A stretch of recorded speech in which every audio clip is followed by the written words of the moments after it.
Hello everyone and welcome back to a brand new video.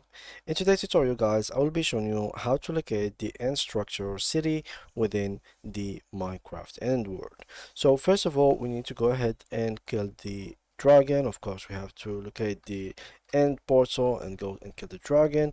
And once we have killed the dragon, this is how it would look like. We will need to find the portal that should be open nearby. So simply here, as you can see, we have this one right here. So this is the portal that we are looking for. Now what you will need is a couple of ender pearls in the beginning and simply throw one through the portal, as you can see right here. And here we go. Now we have traveled through the portal. Now as we are in this area, we can either search by simply clicking on options and try to extend our blend and render distance to the maximum level, and try to walk through the end and find the end structure.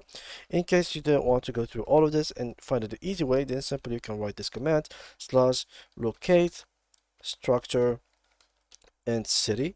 And as you can see, this is the things that you will need to go through. So I'm going to click on TP into it, and as you can see, I have TP'd into the exact location. Now there's a couple of things that you need to actually take into consideration. Is simply locate and remember the locate coordination of the portal, since now you can no longer find it back in case you have forgotten about it. So you really need to remember the location of that portal.